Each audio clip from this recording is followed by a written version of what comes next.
میرا نام علاؤدین ہے. میرا تعلق لیبارٹری فیلڈ سے ہے اور میں میڈیکل ٹیکنالوجسٹ ہوں. اور جو ٹیسٹ ہمارے پاس پرفارم ہوتے ہیں اس پہ ڈاکٹر حضرات کا کہنا یہ ہوتا ہے کہ مجھے اس میں شیئر چاہیے. تو بعض ڈاکٹر 50% شیئر بھی مانگتے ہیں. کیا اسلامی قوانین کے مطابق یہ 50% شیئر جو ہے دینا جائز ہے یا نہیں ہے؟ اور ڈاکٹر کا لینا یہ جائز ہے یا نہیں ہے؟ اس کا جواب مجھے دے دیں. آنسر چاہیے.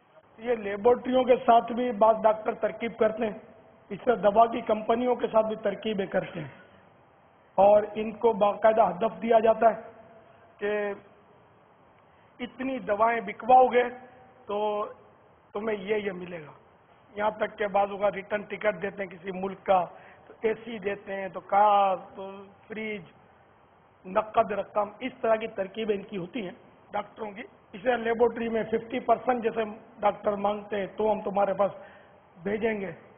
تو یہ سب یہ رشوت ہے، یہ حرام اور جہنم میں لے جانے والا کام ہے.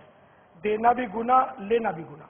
ڈاکٹر بھی گناہ گار ہے، لیبارٹرین یا جو بھی دوا کی کمپنی والا ہے وہ بھی گناہ گار ہے. یہ ایسا نہ کیا جائے. اب اس میں کیا ہوتا ہے کہ بھئی ڈاکٹر کو دوا کی ضرورت مریض کو ہے یا نہیں ہے، اس نے لکھ دینی ہے یہ سائیڈ افیکٹ اس کا، تاکہ اس کو کمیشن ملے. اور ڈاکٹر وہ مریض بیچارہ دوائیں کھا کر دواؤں کے سائیڈ افیکٹ تو عموماً ہوتے ہی ہیں. اس طرح مریض کو نقصان پہنچتا رہے لیکن ڈاکٹر کو اپنا کمیشن ملتا رہے. اور کمپنی کی دوائیں بھی بکتی ہیں، کمپنی والے کو بھی یہ فائدہ ہے نا دنیاوی اعتبار سے کہ ضرورت ہوگی نہیں ہوگی ڈاکٹر لکھ کر دے گا ہم کو، بکے گی اپنی کمپنی، مزید ترقی کرے گی. اسے لیبارٹری کی ضرورت ہے یا نہیں وہ ٹیسٹ لکھ دے گا. 50% اس کو مل رہے ہیں. یہ پرابلم اب یہ نہیں پتا ہوتا، ضروری نہیں ہے کہ یہ مریض کو ٹیسٹ کی حاجت ہے یا نہیں ہے. یہی بولتا ہوں کہ بغیر ضرورت کے لکھ دے گا وہ ٹیسٹ. پہلے بابا ڈاکٹر مطلب اتنی پرانی بات نہیں ہے، اتنی پرانی بات بھی نہیں ہے کہ بغیر ٹیسٹ کے ڈاکٹر علاج کرتے تھے.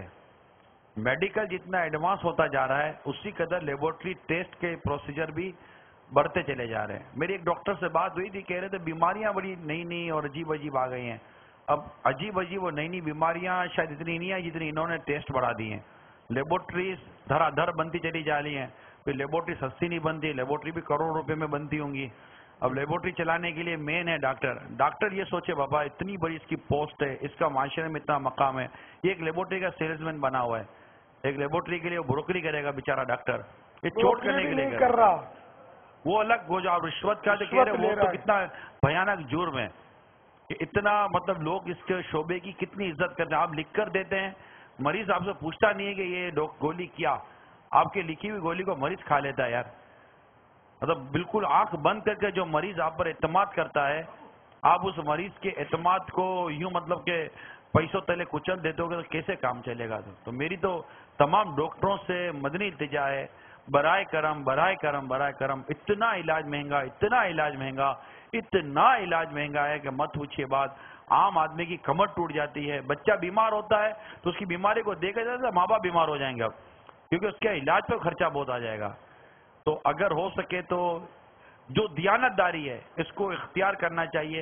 اور جیسے باپا نے فرمایا خوف خدا والا انداز، اللہ کرے کہ ہمارے میڈیکل کے اس پورے نظام میں خوف خدا والا انداز آ جائے. کوئی سے ڈاکٹر میدان عمل میں آ جائیں جو اس کرپشن کے خلاف اپنے ہی شعبے میں تحریک چلائیں. بہت کرپشن ہے ڈاکٹروں میں بھی، حالانکہ اتنا مقدس شعبہ ہے، یہ بغیر کرپشن کے ایزیلی چل سکتا ہے. یہ ایسا شعبہ نہیں ہے جس کو چلانے کے لیے کرپشن ضروری ہے. بہت بہت مطلب علاج اتنا مہنگا کر دیا ہے، مریض بیچارے ایڑیاں رگڑ رگڑ کر مر جاتے ہیں لیکن ان کو علاج نہیں کرنے والا کوئی. اچھا، اور جو ہمارے گورنمنٹ کے ہاسپٹل ہوتے ہیں ان میں لوگ ڈونیشن میں دوائیں دیتے ہیں. ڈونیشن کی دوائیں جو یہ بڑے بدماش ہوتے ہیں ڈاکٹر بن بیٹھے ہیں کھا جاتے ہیں اور مریض مر جاتے ہیں. اس طرح کی بھی ہے مطلب بدعنوانیاں ہمارے یہاں. ہر ڈاکٹر برا نہیں، ہر ایک کو تو میں برا کہتا نہیں، جب بھی میں کہوں تو ظاہر ہے کہ مستثنیات تو ہوتے ہی ہیں. ایک جنرل بات کرتا ہوں، بہت ظلم ہو رہا ہے. ڈاکٹروں کو چاہیے کہ کچھ سر جوڑ کے بیٹھے ہیں، اپنی کوئی اس طرح کی یونین بنائیں اور ایسے ڈاکٹروں کو بھی مطلب نکال باہر کریں اپنی یونین سے کہ جو اس طرح کی بدعنوانیاں کرتا ہے. یار آپ نے کیا عہد نہیں لیا تھا ہم انسانیت کی خدمت کریں گے؟ کیا 20-20 لاکھ روپے لے کر انسانیت کی خدمت کرنے کا عہد کیا تھا؟ انسانی خدمت کا عہد کیا تھا نا، تو مسلمانوں کی خدمت کرو نا، غریبوں کو دکھیاروں کو سہارا دو گے اللہ تمہیں سہارا دے گا، تم مدد کرو گے اللہ تمہاری امداد کرے گا. آج تم کسی پر رحم کرو گے اللہ تعالیٰ ضرورت کے وقت تم پر ضرور رحم فرمائے گا، جب تمہاری ضرورت ہوگی، اور وہ ضرورت کا دن قیامت ہے، اس وقت تم پر رحم کیا جائے گا. اور اب بھی گلے کاٹتے رہو گے تو قیامت میں کیا کرو گے؟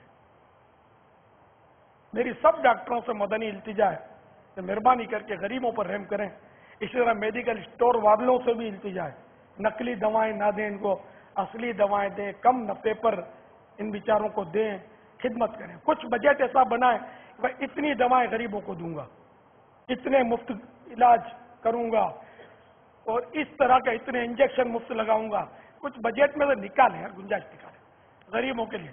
غریبوں کی دعائیں لیجیے، انشاءاللہ آپ کی دنیا اور آخرت میں بیڑا پار ہو جائے گا. صلو علی الحبیب صلی اللہ تعالی علی محمد. مجھے اپنی اور ساری دنیا کے لوگوں کی اصلاح کی کوشش کرنی ہے.